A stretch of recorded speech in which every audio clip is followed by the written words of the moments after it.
विशाल जो 26 साल का है, उसकी अभी अभी नई नई शादी हुई है और उसकी एक खूबसूरत सी बीवी है। ये दोनों हनीमून मनाने के लिए हिमाचल गए थे, जहां इन्होंने 4 दिन गुजारे। अब उनको दिल्ली अपने घर वापस आना था।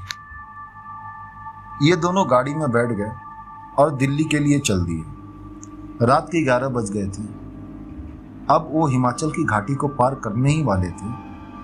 रोड बिल्कुल सुनसान थी और गाड़ी बिल्कुल तेजी में जा रही थी। अचानक विशाल को अपनी गाड़ी के आगे एक औरत दिखी, जिसने लाल रंग की साड़ी पहनी थी। वो दूर से ही हाथ को हिलाकर गाड़ी को रोकने की कोशिश कर रही थी। उसको देखकर विशाल की बीवी ने उसे गाड़ी रोकने से मना कर दिया, क्योंकि उसको डर था कि ये कोई चाल हो सकती है लूटपाट करने की। लेकिन वो औरत गाड़ी के सामने ही आ गई, जिसकी वजह से विशाल को गाड़ी रोकना पड़ा।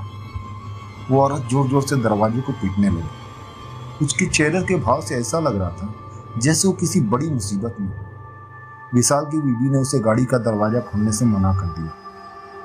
उसने कहा यह कोई चाल हो सकती है, हमें बाहर नहीं जाना चाहिए। पर विशाल ने बोला अगर सच में यह किसी मुसीबत में होगी तो, और उसे हमारी ज़रूरत हो तो, क्योंकि उसको देखकर वो किसी अच्छे खासे घर की लग रही थी।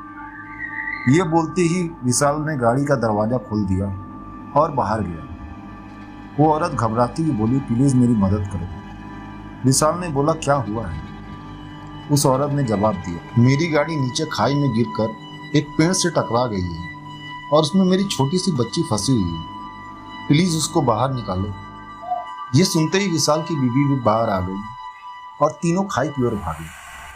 उन्होंने देखा कि वो गाड़ी नीचे गिरकर एक पेड़ से टकराई हुई है। विशाल झट से नीचे गया। उसने देखा कि पीछे वाली सीट पर एक बच्ची बैठी है जो रो रही है।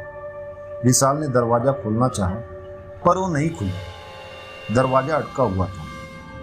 उसने बहुत कोशिश की, तब जाकर दरवाज़ा खुला। विशाल ने उस लड़की को बाहर निकाला और अपनी गोद में रख लिया, पर वो लड़की अभी भी रोई जा रही थी और मम्मी मम्मी कर कर रो रही थी।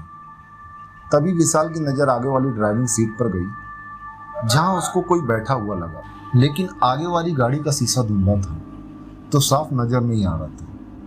उसने अपने कपड़े से उसे साफ किया और जो विशाल ने देखा उसे देखकर उसके पैरों तले जमीन खिसक गई। उसको विश्वास ही नहीं हो रहा था। उसने देखा कि आगे वाली सीट पर और कोई नहीं, उस बच्ची की माँ थी, जो अभी कुछ देर पहले उसे मदद के लिए बुला रही थी।